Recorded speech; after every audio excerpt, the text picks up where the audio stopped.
खास मेहमान आज मौजूद हैं डॉक्टर विशाल गर्ग, जो कि एक समाज सेवी हैं। आपका बहुत बहुत स्वागत हमारे साथ इस खास कार्यक्रम में जुड़ने के लिए। हमारे साथ एक और समाज सेवी मौजूद है, अधीर कौशिक जी, आपका बहुत बहुत स्वागत है। दोनों ही हरिद्वार के एक बेहद शानदार हस्तियां हैं और आप दोनों का बहुत बहुत स्वागत। और आप सभी को, सभी दर्शकों को पुनः क्या कहते हैं, राज्य दिवस की हार्दिक शुभकामनाएं। सर, सवाल मेरा ये है कि लगातार हम देख रहे हैं लोग इतना बड़ा आंदोलन हुआ, इतने लोगों ने अपनी जान दी। हमने कुछ परिकल्पना, हमारे पूर्वजों ने कुछ परिकल्पना करी होगी, उस दौरान आप होंगे उन आंदोलन में। इतना बड़ा आंदोलन हुआ, इतने लोगों ने अपनी जान को बलिदान दिया। क्या हमने सोचा, क्या हमने कल्पना करी, क्या आज वैसा उत्तराखंड जो हम उसे अलग मान रहे थे, उत्तर प्रदेश से हम उसे अलग करने की कोशिश कर रहे थे, वो मांग थी हमारी, क्या वो आज स्थापित है? सवाल सबसे बड़ा आज यही है। देखिए, उत्तराखंड राज्य की जो स्थापना हुई थी, उसके अंदर जो उत्तराखंड की जिंदगी को आसान करना चाहिए था, वो किसी भी सरकार के द्वारा नहीं किया गया और उत्तराखंड से लोगों का पलायन लगातार जारी रहा। पहाड़ खाली होते जा रहे हैं, पहाड़ों से लोग जो है मैदानों की तरफ आ गए हैं और बहुत सारी ऐसी दिक्कतें जो पहाड़ों के ऊपर सरकारों को आसान करनी चाहिए थी, वो कहीं भी सरकारें उसमें कामयाब नहीं हुई हैं और उनकी ज़िंदगी में जो चीज़ें बदलनी चाहिए थी। उत्तराखंड राज्य की जब स्थापना हुई थी तो उत्तर प्रदेश से इसको छोटा राज्य बनाया गया था। छोटा राज्य है, मेरा तो ये मानना है उत्तर प्रदेश भी हमारा बहुत बड़ा राज्य था, अगर हम इसे छोटा करते हैं तो हर राज्य का अपना एक बजट होता है। उस बजट को जब लगाया जाता है तो उसकी उन्नति बहुत अच्छे तरीके से होती है, लेकिन बजट तो मिले। हरिद्वार भी उत्तराखंड का एक मुख्य शहर माना जाता है। कुंभ के नाम पर यहाँ हजारों करोड़ रुपए का बजट हर 6 साल में और 12 साल में आता है, लेकिन दिल्ली से चलने वाला हाईवे जो 20 साल से लगातार जारी है, वो ही सरकारें पूरा नहीं कर पाई। और हरिद्वार तीर्थ नगरी है, यहाँ पर बहुत सारे यात्री आते हैं, सभी यात्री यहाँ से परेशान होकर जाते हैं क्योंकि ना तो सड़कों की। और मैं यही कहना चाह रहा था कि उत्तराखंड में हमारे यहाँ 4 धाम है, तो उत्तराखंड का मुख्य जो इनकम है वो पर्यटन से है।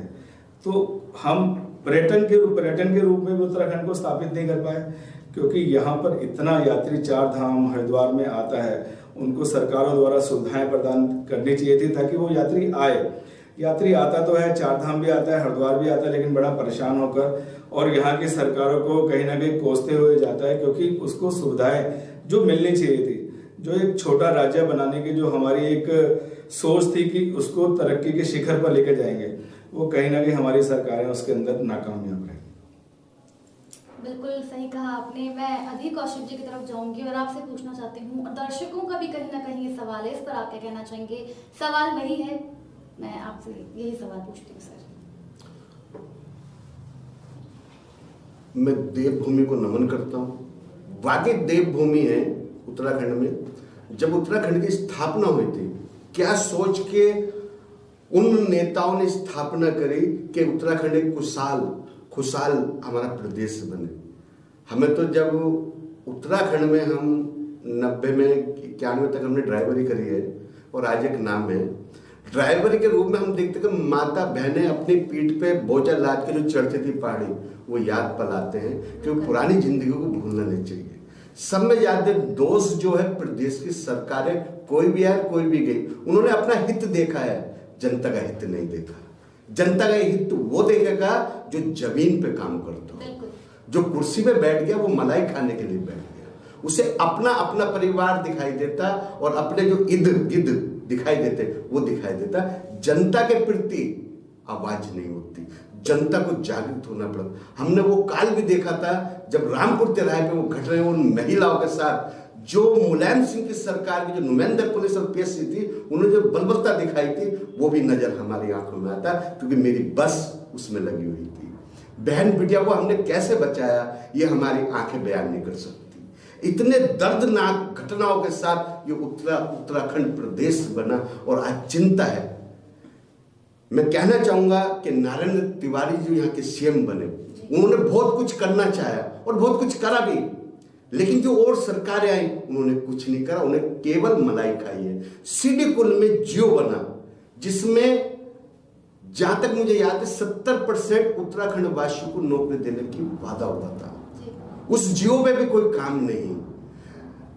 पिछले साल त्रिवेंद्र सरकार के मुख्यमंत्री जी ने भल्ला कॉलेज में कैंप लगाया था, रोजगार दिवस कुछ ऐसा नाम दिया था, तो वो भी उनका फेल हुआ। उन युवक बच्चे जो प्रदेश देश और बार बार नौकरी करने होटल में जाते हैं, उन बच्चों को अगर यहाँ नौकरी मिलती शेड्यूल में, मैं किसी का विरोधी नहीं हूँ, उत्तर प्रदेश वालों को सबको मिलनी चाहिए, लेकिन जियो के हिसाब से। यहाँ के जो मंत्री संतरी बैठे हैं ये भ्रष्ट और चोर और समय जाते, मतलब उत्तराखंड को राज्य को खाने वाले भ्रष्ट नेता लोग बैठे, अधिकारी भी भ्रष्ट है, इसमें लिप्त हैं ये।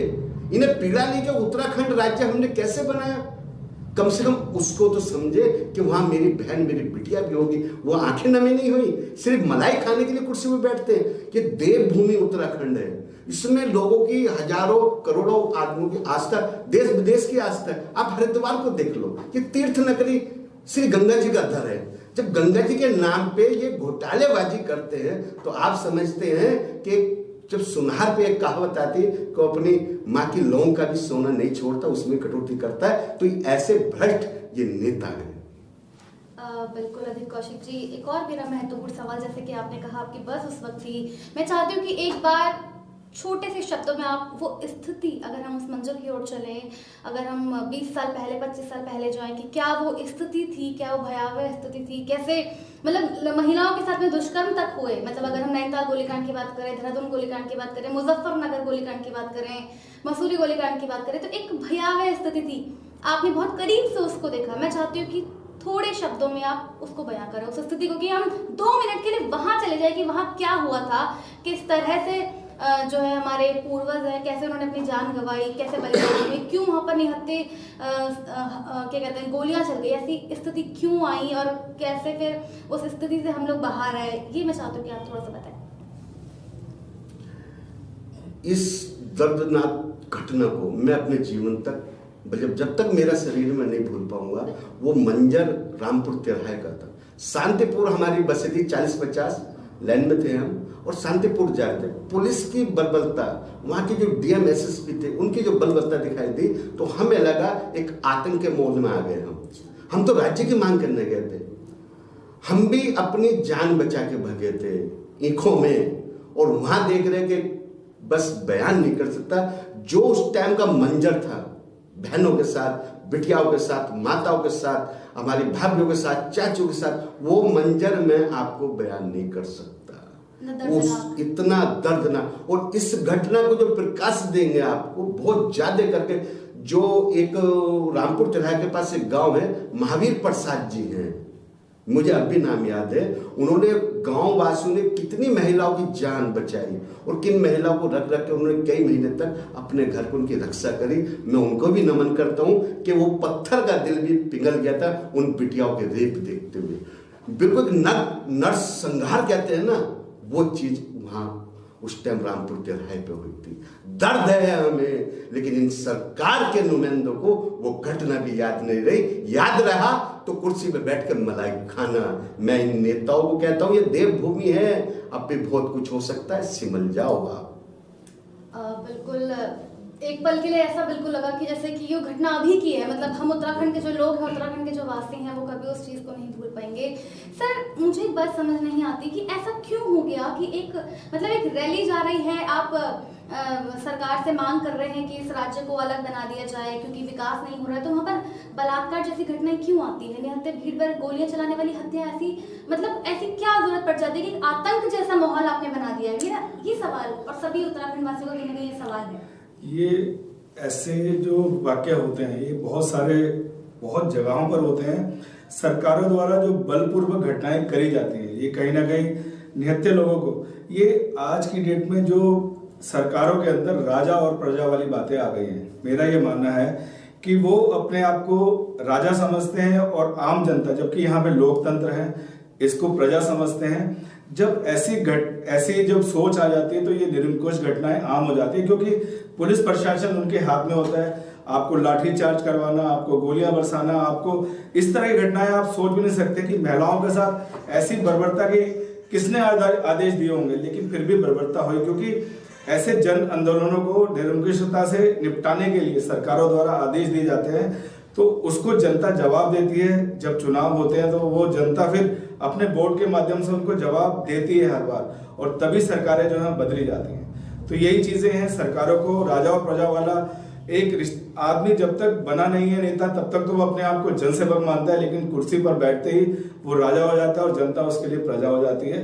तो जब तक ये चीजें रहेंगी तब तक ऐसी घटनाएं चलती रहेंगी। बिल्कुल, और ये देखने में भी सुनने में बड़ा एक क्या कहता है ना भयावह स्थिति है कि हम लोकतांत्रिक देश में रहते हैं और हमारा अधिकार है कि हम डेमोन्स्ट्रेशन कर रहे हैं, हमारा अधिकार है कि हम शांतिपूर्वक एक आंदोलन कर सकते हैं, उसके बावजूद भी इतनी बड़ी घटना हो जाती है, कहीं ना कहीं हमारे लिए बहुत दुर्भाग्यपूर्ण है।